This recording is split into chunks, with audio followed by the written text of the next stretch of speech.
Hello everybody and welcome to my final video of 2021. And in this video, we will be going over my top games of the year. Now I'm recording this kind of late. Don't be worried if you see this first thing in the morning on the first day of the new year. If it's either on the last day of the past year or the first day of the new year, I did my job. But anyway, with that said, ladies and gentlemen, let's get into it. As I put these back in the order that they were, but what games will be on here, you will see in due time. Okay, so first game up is going to be Riders Republic. Why? Why is this on here? Reminded me so much of my heydays in playing Dave Mirra's BMX. Really enjoyed my time with that as a kid, and really enjoyed this as a sports game. Definitely hope they add skateboarding to it sometime soon.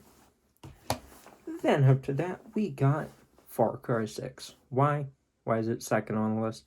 Because Far Cry is my guilty pleasure game. I love going around just exploding everything and taking out outposts. And this one is another worthy experience to the series, and definitely better than 5. Then, after that, we got Biomutant. Did not get very far in this. Really liked the gameplay and just the look of the world, but didn't really get the story. But it was enjoyable from what I played. And definitely plan on going back to it if they do improve on it. And after that, we got Returnal. Really love the gameplay of this. Fast, fluid, buttery smooth. But I hated that there was no save feature option. But guess what they added? The save feature option. Cannot wait to go back to this sometime soon.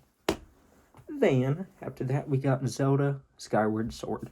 First time playing this, and oh my god, my favorite Zelda game of the series.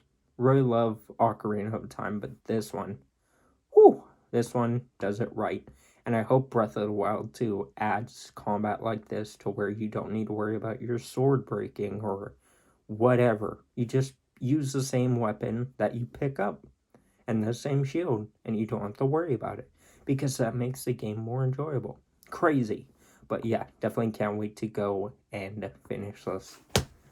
Then after that is Resident Evil Village. I enjoy the new look of Resident Evil. I enjoy a first-person story. This game, crazy as fuck. Not that hard, or I mean, there are some frustrating parts, but that's only in the puzzle parts, and there's a couple frustrating boss fights, but this one just continues the story in the direction that I hope leads to something crazy in number 9. And after that, we got Kena Bridge of Spirits, a Pixar movie come to life. This game is so beautiful. Love the comeback. Love the gameplay, the combat, everything about it, especially the story. So heartwarming. And yeah, crazy that people who used to make shorts, like movie shorts, made a fantastic first game. Crazy to think. Then we move into my top 3 games of the year, ladies and gentlemen. What's number 3, what's number 2, and what's number 1? Well, you will be seeing what's number 4? Because I don't have a physical for number 2. But what game is it? Well, we'll be seeing. Because our first game up is going to be Lost Judgment. Continuation of a fantastic series that I fell in love with. Love the combat. Love the deep investigation story. Love the reveals. It's like an episode of Law and Order, but you're playing through it. And it's fucking awesome. Only thing I didn't like about it,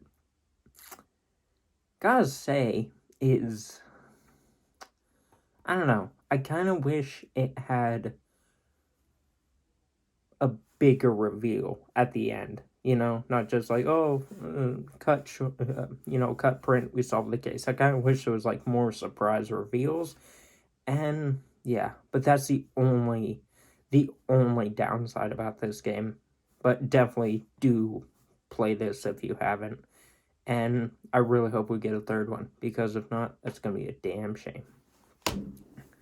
Then after that, excuse me if you hear fireworks, it's New Year Eve.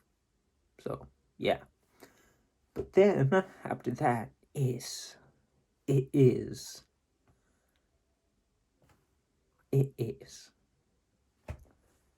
Guardians of the Galaxy. I know, what a fucking surprise. This one surprised the hell out of me. I thought it was going to be another pass off. Oh, it's kind of like the Avengers, but it's more enjoyable. No, this is exactly like a Marvel movie. Enjoyable all the way through, all the quips, all the banter, everything. Fantastic. Just wish you could control each Guardian. That'd make the experience way more enjoyable, because then you wouldn't have to worry about when a Guardian is able to be used and so on and so forth. You could just switch to them and use them. Maybe they can't use their special attack, but you can use them to help out the team. And then also, I really hope if we do get a next one, the combat is more Arkham-like, because that's one of my favorite combat systems of all time, and Batman Arkham Knight did it to perfection. So hopefully when we get there, or if we get there, it's more like that, and we can control the Guardians and so on. But hell of a game. Really surprised it got within my top 3. Now, what's my second favorite game of the entire year? It is It Takes Two. Don't have a physical yet for it, but holy shit. This game surprised the hell out of me. I thought it was going to be really annoying that you needed 2 people to play the game, but slowly and surely, as me and my brothers played it through and through with each mission and each level, it just revealed it to me in why it needs to be played with 2 people. That makes a better impact, that makes a more emotional connection, plus you're playing it with a family. And if you understand the subject matter of the story, it hits hard, because you're playing with a family member or a friend or whatever, and both of you can just, marinate on the subject matter and really think about, it's like, man, what if this happened to me? But then the ending is so heartwarming that it almost brought me to tears. But, man, such a great game. And I understand why it needs to be played in 2-player. But, man, I'm willing to overlook that. But Jesus Christ, there are some times within the game that just got way too annoyingly hard, like button mashing points, which I really hope they change that up in a sequel or in the future game, because that was not enjoyable. But such a heartwarming game, amazing experience. Definitely play it. Definitely find someone to play it with if you can. But we have one more, ladies and gentlemen. One more that outshined them all. That brought happiness to my face through each mission, through each interaction, through everything. That is Psychonauts 2. I know, right? Like, I played the first one this year.